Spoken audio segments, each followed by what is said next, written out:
जय हिंद दोस्तों, स्वागत है आपको अपनी केमिस्ट्री की क्लास में।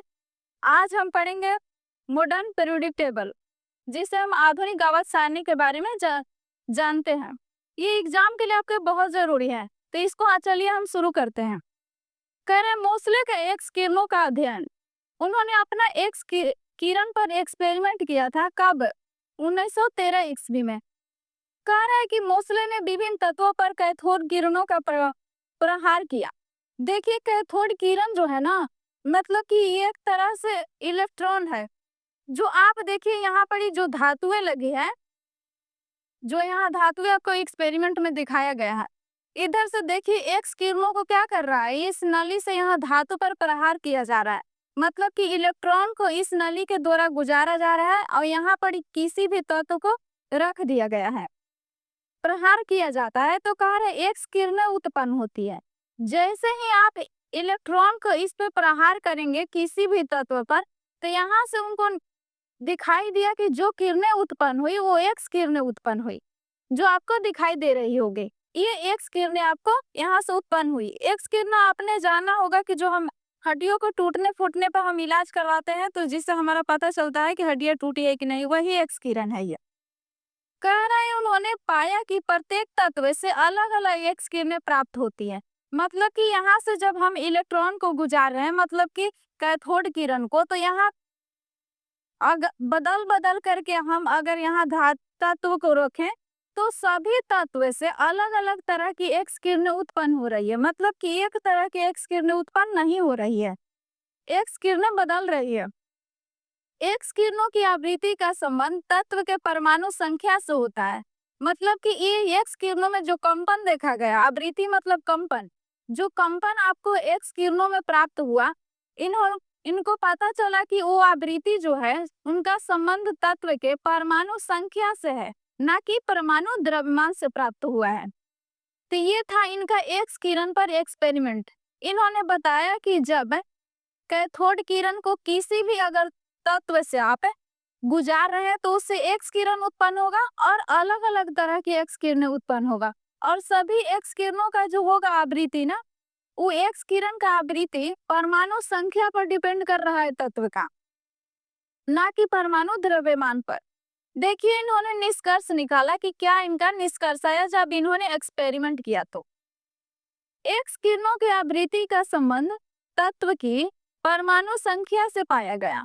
इन्होंने जो एक्सपेरिमेंट प्राप्त किया उससे प्राप्त हुआ कि जो एक्स किरणों की आवृत्ति है, मतलब एक्स किरणों का जो कंपन इनको दिखाई दिया, ये क्या है, परमाणु संख्या पर डिपेंड कर रहा है। सभी तत्व की अलग अलग परमाणु संख्या पर निर्भर कर रहा है एक्स किरणों की आवृत्ति, मतलब कि कंपन। सभी तत्व में एक्स किरणों की कंपन अलग अलग दिखाई दिया। परमाणु द्रव्यमान के साथ ऐसा स्पष्ट संबंध नहीं वो मिला। मतलब उन्होंने परमाणु द्रव्यमान को भी देखा कि मतलब परमाणु द्रव्यमान पर इनका कंपन डिपेंड कर रहा है या नहीं, तो इनको पता चला कि नहीं, परमाणु द्रव्यमान पर ये डिपेंड नहीं कर रहा है। ये किस पर डिपेंड कर रहा है, तो ये परमाणु संख्या पर तत्व का डिपेंड कर रहा है, एक्स किरणों का गति, जो एक्स किरण हमको प्राप्त हो रहा है यहाँ से। कह रहा है कि इसलिए परमाणु संख्या तत्व का अधिक मौलिक गुण है।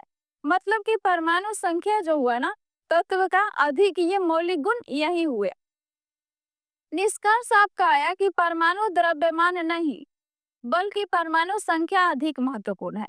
उन्होंने बताया अपने एक्सपेरिमेंट से, मोसले ने इस प्रयोग को मोसले किया है, तो इन्होंने बताया ना कि परमाणु संख्या अधिक महत्वपूर्ण है, ना कि परमाणु द्रव्यमान महत्वपूर्ण है तत्व का।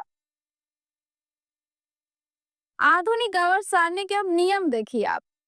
कह रहा है कि तत्वों के भौतिक एवं रासायनिक गुण उनकी परमाणु संख्या के आवर्त फलन होता है। मतलब कि तत्व का जो भौतिक और रासायनिक गुण इन्होंने पाया, इन्होंने बताया कि उनकी परमाणु संख्या पर डिपेंड कर रहा है। मतलब उनकी परमाणु संख्या पर निर्भर कर रहा है उनके भौतिक और रासायनिक गुण। कह रहे हैं कि आधुनिक आवर्त सारणी का आधार परमाणु संख्या है। जो आधुनिक आवर्त सारणी है ना, उसका मुख्य आधार क्या लिया गया, उन्होंने कहा कि इनका परमाणु संख्या है। परमाणु संख्या को आधार मानने पर मेंडलीव की अधिकांश त्रुटियों को दूर हो गई।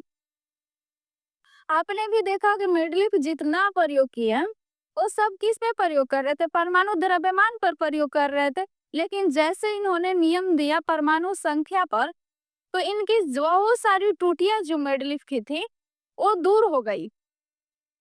कह रहे कि इससे आवर्त सारणी अधिक वैज्ञानिक और सटीक बन गया। मतलब कि अब इसका आसान हो गया अध्ययन करना। अब मतलब वैज्ञानिकों को लगने लगा कि ये जो पीरियोडिक टेबल हम बना रहे हैं आधुनिक आवर्त सारणी, ये बहुत उपयोगी होगा। परमाणु संख्या तत्व का अधिक मौलिक गुण है, इसीलिए आधुनिक आवर्त नियम जो है परमाणु संख्या पर डिपेंड पर आधारित है। मतलब डिपेंड किस पर करने लगा? परमाणु संख्या पर। देखिए यहाँ आधुनिक आवर्त सारणी को कह रहा है कि आधुनिक आवर्त सारणी आप यहाँ दिखाई दे रहा होगा आपको। कह रहा है कि आधुनिक आवर्त सारणी का आधार परमाणु संख्या मान लिया गया। कह दिया गया कि अब आधुनिक आवर्त सारणी को हम किस आधार पर लेंगे? तो परमाणु संख्या के आधार पर रखेंगे। इसमें तत्वों की बढ़ती हुई परमाणु संख्या के क्रम में रखा गया। किस आधार पर रखा गया? तो इसमें तत्वों की बढ़ती हुई परमाणु संख्या के क्रम में रखा गया। उनको रखा गया कि परमाणु संख्या जैसे बढ़ती जाएगी उसी के आधार पर हम तत्वों को सजा लेंगे अपने पीरियोडिक टेबल में। आधुनिक आवर्त सारणी में 7 आवर्त तथा 18 समूह होते हैं। इसमें देखिए आवर्त कितनी है? 7 और समूह इसमें 18 है। हम इसको पूरी डिटेल से पढ़ेंगे क्योंकि हमारा क्वेश्चन यहाँ से बहुत ज्यादा आता है एग्जाम में। तो हम इस मॉडल पीरियोडिक टेबल को, जो मॉडर्न पीरियोडिक टेबल है, इसे हम एकदम बहुत अच्छे से देखेंगे। तो आपने यहाँ देखा, अब आप इसे ध्यान से देख लीजिए किस तरह से आपका ये पीरियोडिक टेबल है। आधुनिक आवर्त सारणी यही है हमारा। देख लीजिए क्या क्या है इसमें। अगर दिखाई ना दे रहा होगा तो फोन पे आप जूम करके इसको अच्छे से देख सकते हैं ताकि आपको दिखाई दे।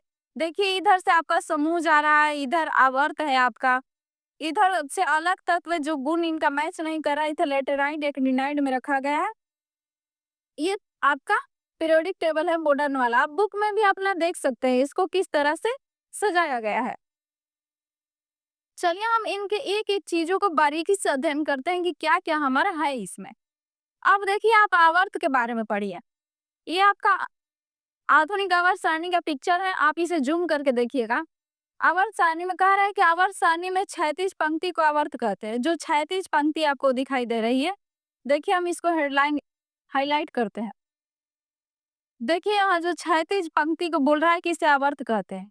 ये देखिए क्षैतिज पंक्ति है, यहाँ से जो आपको नीचे की तरफ दिख रहा है, यहाँ से जो आपको नीचे की तरह आता हुआ दिखाई दे रहा है ना, 1 से लेकर के यहाँ 7 तक, यही आपका क्या है? आवर्त है। आधुनिक आवर्त सारणी में कुल 7 आवर्त हैं। कितने आवर्त है आपको? देखिए यहाँ 1 से लेकर के यहाँ कितने तक है? 7 तक है। यहाँ से उठाया है ये 7 तक है। कह रहा है किसी आवर्त में बाएं से दाएं परमाणु संख्या बढ़ती है। आप आवर्त में बाएं से दाएं जाइए। ये आपका आवर्त है। अब इसमें बाएं से आपको दाएं जाना है। तो जैसे आप बाएं से दाएं जाएंगे तो परमाणु संख्या क्या होगी? परमाणु संख्या बढ़ती जाएगी। 1 2 3, यहाँ से देखिए पहला, तीसरा, ये देखिए 11 हो गया, 19। इस तरह से आपको नीचे जैसे आते जाइएगा आपका परमाणु संख्या क्या हो जाएगा? बढ़ता जाएगा। किसी आवर्त में बाएं से दाएं जाने पर परमाणु संख्या क्या होता है? बढ़ता है। ये भी ऑब्जेक्टिव में आता है कि मतलब परमाणु संख्या बाएं से दाएं जाने पर क्या होगा? तो बढ़ेगा आपका। कह रहा है कि आधुनिक आवर्त सारणी में कुल 7 आवर्त होते हैं। कितने आवर्त थे आपको? ये तो याद ही हो गया होगा।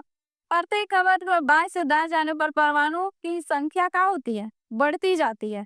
मतलब कि ऊपर वाले तत्व का 1 था परमाणु, तो नीचे वाले के 2 3 4 ऐसे करके बढ़ते चले जाएंगे। ये आपका पीरियोडिक टेबल है। कह रहे अब हम देखिए समूह को देखते हैं कि समूह इसमें किस तरह का है। तो यहाँ देखिए समूह के बारे में, ये जो आपको दिखाई दे रहा है ना, ये वाला पूरा, ये जो देखिए हेडलाइन किया हुआ है 1 2 3 4 5 6, ये करके जो आपको दिख रहा होगा, ये देखिए इस तरह से 18 तक जो जा रहा है, 1 से शुरू होकर कितना तक जा रहा है? 18 तक। तो यही आपका क्या है? ये आपका समूह है। ये आपका आवर्त सारणी का समूह है। कह रहा है कि आवर्त सारिणी के ऊर्ध्वाधर स्तंभों को समूह कहते हैं। यही ऊर्ध्वाधर स्तंभ है, ये देखिए, इसी को हम क्या बोलते हैं? समूह बोलते हैं। आधुनिक आवर्त सारणी में कुल 18 समूह हैं। कितना समूह की संख्या बताया गया है? तो आप देखिए, 1 से शुरू करके हम 18 तक चले आ रहे हैं, तो हमारा 18 क्या हो जाता है? इसमें समूह हो जाता है। एक ही समूह के तत्वों के रासायनिक गुण समान होते हैं। अगर एक ही समूह के तत्व हैं, ये देखिए, ये समूह एक है आपका, तो इसका जितना तत्व होगा ना, इसमें जितने तत्व आपको दिखाई देंगे, सबका रासायनिक गुण लगभग मैच करेगा, मतलब मिलता जुलता रहेगा। कह रहा है कि याद रखिए कि 18 समूह होते हैं, तो समूह आपने देख लिया। अब देख लिया आपने कि एक ही समूह के तत्वों का रासायनिक गुण क्या थे? समान थे। इसी तरह से आप यहाँ 13 में ले लीजिएगा, तो ये भी देखिएगा, तो सारा का समूह का, एक समूह का सारा तत्व का परम मतलब कि रासायनिक गुण क्या होंगे? समान होंगे। समूहों की संख्या बाएं से दाएं जाइए। अब आप यहाँ बाएं हैं और इधर से इधर दाएं जाइए। आप इधर से 1 से अगर आप 18 की तरफ बढ़ते हैं, तो प्रत्येक ऊर्ध्वाधर स्तंभ जो है, मतलब कि समूह जो है, प्रत्येक ऊर्ध्वाधर समूह है, एक समूह को दर्शाता है। तो आप इधर से जाइए, तो आप एक जो देख रहे हैं पूरा ही ग्रुप है, 2 भी एक पूरा ग्रुप है। इसी तरह से सारे जो एलिमेंट देख रहे हैं, ये पूरा अपना अपना ग्रुप बनाया हुआ है, ये सारे एक ग्रुप है। इसी को ये बता रहा है कि इनका एक एक ग्रुप है, इसीलिए तो इनका रासायनिक गुण मैच कर रहे हैं। इनका ग्रुप एक चल रहा है, मतलब इनका एक तरह का बनावट या बहुत कुछ चीजें पाई जाएगी। कह रहे हैं कि आवर्त में तत्वों की संख्या। देखिए, हमने आवर्त सारणी को अभी पढ़ा, उसमें हम देख लेते हैं आवर्त में तत्वों की संख्या कितनी कितनी किस में रखा गया है। तो देखिए, प्रथम आवर्त जो हमने देखा ना, उसमें केवल 2 ही तत्व हैं। उसमें 2 तत्व में था आपका हाइड्रोजन और हीलियम। कह रहा है ये नेक्स्ट की द्वितीय में देखिए 8 है। दूसरा में हम देखिएगा, अगर आपने आवर्त देखा होगा तो दूसरा में आपने 8 तत्व देखा होगा। इसी तरह से तीसरा में भी 8 था, और चौथा में 18 थे, और पांचवा में भी 18 थे, और षष्ठ मतलब छठा में भी 32 तत्व हो गए, और सातवां में भी 32 हो गए। इसको बोल रहा है कि अपूर्ण है, मतलब कि इसमें और अभी मतलब पूरा नहीं है, इसमें और तत्व अभी आ सकते हैं, जो खोज अगर होंगे तो भविष्य में। इस देखिए, याद करने का इसका सिंपल सा ट्रिक है कि 2 8 8 18 18 32, इस तरह से क्या किया गया है, आवर्त में तत्वों की संख्या को सजाया गया है, रखा गया है। कह रहे हैं सप्तम आवर्त वर्तमान में अपूर्ण है, मतलब पूरा नहीं है। इसमें सभी 32 तत्व अभी तक ज्ञात नहीं हुए हैं। हमने भी आपको बताया कि इसमें इसलिए मतलब कि ज्ञात नहीं है, क्योंकि इसमें पूरा जो तत्व है ना, अभी तक ज्ञात नहीं हुआ। भविष्य में अगर ज्ञात होंगे तो इसको भर दिया जाएगा, अगर गुण मैच होता हुआ रहेगा तो। ये आपका आवर्त में तत्वों की संख्या थी। अब देख लीजिए कि हमने आपको बताया ना कि 2 8 18 18 32 इस तरह से करके तत्व थे। तो अब इसके आधार पर अब लघु और दीर्घवृत्त भी डिसाइड कर लीजिए। कह रहे लघु आवर्त में कि द्वितीय एवं तृतीय आवर्त लघु आवर्त कहलाता है, मतलब दूसरा वाला और तीसरा वाला लघु आवर्त कहलाएगा। देखिए, आप दूसरा में कितना एलिमेंट थे? 8 है, और तीसरा में भी आपको 8 था। तो इसको आप दूसरा और तीसरा को लघु आवर्त की श्रेणी में रख लेंगे, क्योंकि इनमें 8 8 ही तत्व रखे गए हैं। इसी तरह से दीर्घ, दीर्घ मतलब कि बड़ा होता है, लघु मतलब छोटा, दीर्घ माने बड़ा।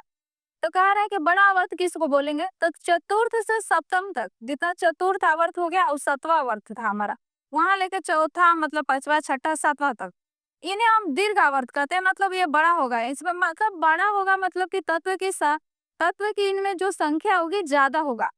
देखिए, आपकी चौथा में आपने भी देखा कि कितना था तत्व? 18 था, पांचवा में भी 18 था, तभी तो हमारा 2 8 18 18 32 बन रहा था। इसमें भी 32 देखिए हो गया छठा में, और ये देखिए सातवां में भी आपका 32 हो गया। तो इस तरह से आपने इसका नाम रख लिया कि ये लघु वाले हैं जिसमें 8 8 है, और जिसमें 18 18 32 करके है, वो आपका दीर्घवृत्त है, मतलब इनकी इन आवर्त की संख्या बड़ी है। कह रहा है कि शॉर्ट में देख लीजिए सेकंड और थर्ड, ये आपका दीर्घ दिखाई दिया, और लॉन्ग में आप रख सकते हैं 4 से 7 तक। तो ये आपको शॉर्ट में बता दिया।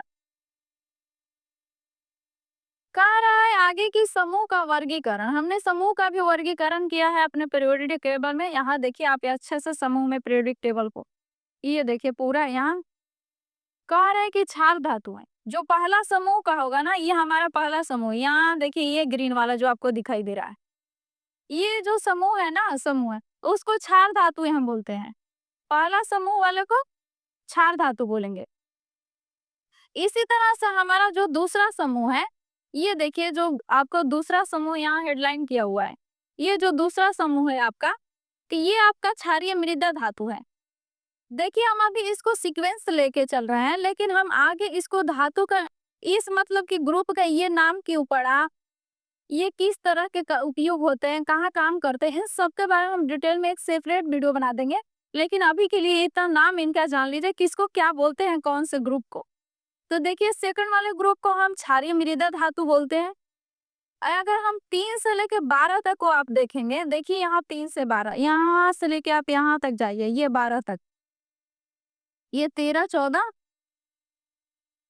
ये 12 तक जाइए, 14 15 16 17।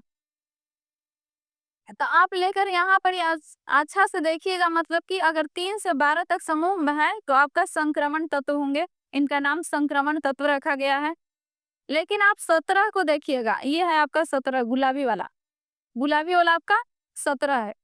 तो आप यहाँ 17 को देखिएगा, तो इसको हाइड्रोजन के नाम से जाने जाते हैं। इसमें जितने भी तत्व पाए जाते हैं उनको हाइड्रोजन हम बोलते हैं। इसी तरह से हमारा 18 वाले को अक्रिय गैस बोलते हैं, जिसे अक्रिय गैस के नाम से जानते हैं 18 वाला। इसका नाम 18 वाला समूह को ये रखा गया है कि हम 18 वालों को क्या बोलेंगे, 18 समूह को अक्रिय बोलेंगे। कह रहे समूहों की संख्या कितना होता है, आपको भी पता है कि समूह हमने पढ़ा है कि 18 था, 1 से लेकर के 18 तक। अब देखिए कि लेथेनाइड और एक्टिनाइड कह रहा है कि कुछ धातुओं जो थे वो मतलब कि ये पीरियोडिक टेबल में एडजस्ट नहीं हो पा रहा है, तो उनका गुण मैच नहीं हो रहा था, हम नीचे उनका 2 पीरियोडिक टेबल सेपरेट बना लिया था। तो देखिए यहाँ पर ही जो तत्व आएंगे ना, इसका लेथेनाइड नाम रखा था। हमने बोला नहीं कि सेपरेट वीडियो में इसको कवर करेंगे कि इनका नाम क्यों पड़ा और किस तरह कहाँ कहाँ ये पाए जाते हैं।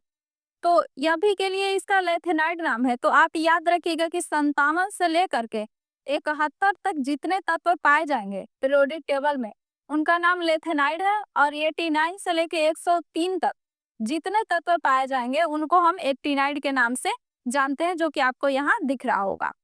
कह रहा है लेथेनाइड को आपको यहाँ दिखा दिया कि यहाँ से लेकर यहाँ तक कहाँ से कहाँ तक पाया जा रहा है। इसी तरह से एक्टिनाइड को कहाँ से कहाँ तक रखा गया है। इस आवर्त सारणी के नीचे अलग रखा जाता है। देखिए यहाँ नीचे अलग रखा जाता है, हम ये भी पढ़ेंगे कि नीचे अलग क्यों रखा जाता है। करे यहाँ याद रखिए कि यही है कि मतलब कहाँ से कहाँ तक एक्टिनाइड और कहाँ से कहाँ तक लेथेनाइड रखा गया है। करे धातु अधातु एवं उपधातु, ये हमारा जो पीरियोडिक टेबल है ना, इसमें हम सब कुछ कवर कर रहे हैं कि कहाँ पड़ी कौन सी धातु है, समूह कौन सा आवर्त, कौन सी चीजें कहाँ पड़ी एग्जिस्ट कर रही है। सीढ़ीनुमा रेखा धातु और अधातु को अलग करती है। ये देखिए सीढ़ी जो आपको दिखाई दे रहा होगा, ये सीढ़ियां जो आपको दिखाई दे रही है, ये वाला, इसको ध्यान से देखिए आप। ये आपका सीढ़ी जो दिखाई दे रही है ना, ये धातु अधातु को अलग कर रही है। अब देखिए इसको समझिए कि क्यों अलग कर रही है, कहाँ से जा रहा है। देखिए बाईं ओर की तरफ, बाईं ओर कौन सा है, इधर है बाईं ओर, यही है बाईं ओर ना, ये जो है आपको बाईं ओर, ये जो दिख रहा है आपको बाईं ओर, मतलब ए इधर से लेकर बी से इधर आगे वाला इधर आइएगा तो आपका बाईं तरफ है। ये धातुएं हैं, जितने भी इस तरफ आपको दिख रहे हैं ये वाला, इधर ये सारे क्या होते हैं, धातु होते हैं। ठीक है, लेकिन दाईं ओर के तत्व क्या कहलाएंगे, दाईं ओर मतलब इधर, ये वाला जो आपको दिख रहा है, ये पूरा एरिया, ये जो दिख रहा है, ये सारे को हम क्या बोलेंगे, अधातु बोलेंगे। इसको हम क्या बोलेंगे, तो अधातु बोलेंगे। ये जो दिख रहा है आपका, इन सबको हम अधातु बोलते हैं। अब ये जो आपको दिख रहा है सीढ़ीनुमा रेखा के पास के तत्वों को उपधातु बोलते हैं। ये देखिए जो सीढ़ी की तरह आपका जो आ रहा है ना, ये जो तत्व हैं जितने DSIGSSBT, ये सारे जो आपको दिख रहे हैं ये आपका है उपधातु। ये कौन सा है, तो ये है आपका उपधातु। तो कह रहा है कि ये जो दिख रहा है उपधातु या सीढ़ीनुमा रेखा पास स्थित तत्व को क्या बोल रहा है? ये तत्व जो है ये आपका उपधातु है। तो इसको आप डिवाइड कर सकते हैं कि इधर जो इतने दिखाई दे रहे हैं ये सारे क्या है? धातु है, इधर वाले अधातु है और यहाँ जो बीच में दिख रहा है ये आपका उपधातु है। अब नेक्स्ट आप यहाँ देख सकते हैं आवर्त सारणी के ब्लॉक के बारे में। तो देख लीजिए यहाँ पर ये आपका 1 2 ये सारे हमने बता दिया आपका यहाँ से लेके यहाँ तक ये समूह है, इधर वाला आवर्त है। इनको देखिए अब ब्लॉक के बारे में हम पढ़ लेते हैं। देखिए जो ये जो आपको दिख रहे हैं कि 1 और ये 2 इसका एस ब्लॉक नाम दिया गया है। इसको ब्लॉक का नाम रखा गया है कि ये है एस ब्लॉक। लेकिन आप देखिए कि यहाँ 3 से लेके यहाँ लिखिए कि 3 से लेके आपका 12 है। पहले इसका रख लीजिए। हाँ, ये भी रख सकते हैं। पहले यहाँ देखिए 3 से लेकर के 12 तक जो आपको दिखाई दे रहा है ये 3 से 12 तक। ये जो आपका है ना ये इसको डी ब्लॉक बोलते हैं। ये जो यहाँ येलो वाला पूरा जो दिख रहा है आपका इसको हम डी ब्लॉक के अंतर्गत रखते हैं। लेकिन 13 से 18 तक जो आपको यहाँ से यहाँ तक जो दिख रहा है 13 से 18 तक इसको हम बोलते हैं पी ब्लॉक। इसको ब्लॉक का नाम हम पी रखे हैं। जो आपको ये नीला वाला दिखाई दे रहा है ये है आपका पी ब्लॉक, ये येलो वाला आपका डी ब्लॉक और ये है आपका एस ब्लॉक। लेकिन हमने लेथेनाइड और एक्टिनाइड के लिए अलग भी ग्रुप बना के रखा है। जो हमारे लेथेनाइड और एक्टिनाइड का ग्रुप है इनका इस ग्रुप को हम नाम रखते हैं एफ ग्रुप। इस ग्रुप का क्या नाम है हमारा? तो एफ ग्रुप है। आधुनिक आवर्त सारणी में 4 ब्लॉक में बांटा गया है एस पी डी एफ। ये आपको ध्यान में रखना है कि 4 ब्लॉक में बांटा गया है उसका नाम हमने एस पी डी एफ रखा है। अब देखिए मेडलिप की आवर्त सारणी की विसंगतियों का निवारण। मेडलिप ने जितना अपना प्रयास किया बहुत ज्यादा प्रयास किया इन्होंने पीरियोडिक टेबल में धातु तत्वों को किस तरह सजा दिया जाए ताकि आसानी हो हमें अध्ययन करने में, लेकिन बहुत सारी कमियां रह गई थी इनमें जिनके कारण मेडलिप का आवर्त सारणी को रिजेक्ट करना पड़ा। तो देखिए क्या क्या इसमें निवारण क्या क्या हुआ। आधुनिक आवर्त सारणी में तत्वों को परमाणु संख्या के आधार पर रखा गया। इन्होंने परमाणु द्रव्यमान पर रखा था इसलिए ज्यादा दिक्कतें हो रही थी तो हमने परमाणु द्रव्यमान के न छोड़ करके परमाणु संख्या के आधार पर सजा दिया गया मॉडर्न को। इसमें समस्थानिकों की समस्या दूर हो गई। हमने देखा था कि समस्थानिक डिसाइड ही नहीं हो पा रहा है कि हमने बताया ना कार्बन की अगर द्रव्यमान किसी का 12 है किसी का 14 मतलब इस समस्थानिक के रूप में काम करता है। परमाणु द्रव्यमान इसका भिन्न भिन्न होता है समस्थानिक का। तो ये समझ ही नहीं आ रहा था कि इसको किस ग्रुप में रखा जाए मेडलिप के आवर्त सारणी में। लेकिन जैसे ही ये परमाणु द्रव्यमान के आधार पर छोड़ करके परमाणु संख्या के आधार पर सजाया गया तो इनके लिए भी जगह मिल गया पीरियोडिक टेबल में, इसे भी रख दिया गया। इसी तरह से आर्गन पोटेशियम था आपका, कोबाल्ट निकल, इन सब में भी जो आपने देख रहा था ना कि आर्गन का 39 थे परमाणु द्रव्यमान, के का 40 था। तो पहले पोटेशियम को रख दिया गया था के को, फिर आर्गन को रखा गया। तो ये बहुत सारी दिक्कतें उसमें आ रही थी, इसको भी दूर कर दिया गया, ये भी दूर हो गया प्रॉब्लम। इसी तरह से तत्वों का स्थान उनके गुणों के अनुसार सही हो गया। हाँ, उनका तत्व का जो गुण था ना जो मतलब किसी और से मैच करने लग रहा था, जो दिक्कत हो रहा था हाइड्रोजन का पता ही नहीं चल रहा था कि कहाँ पर ही रखे, तो ये भी दिक्कतें क्या हो गई? दूर हो गई। कार्य परमाणु संख्या का आधार मानने से मेडलिफ की अधिकांश त्रुटियां क्या हो गई?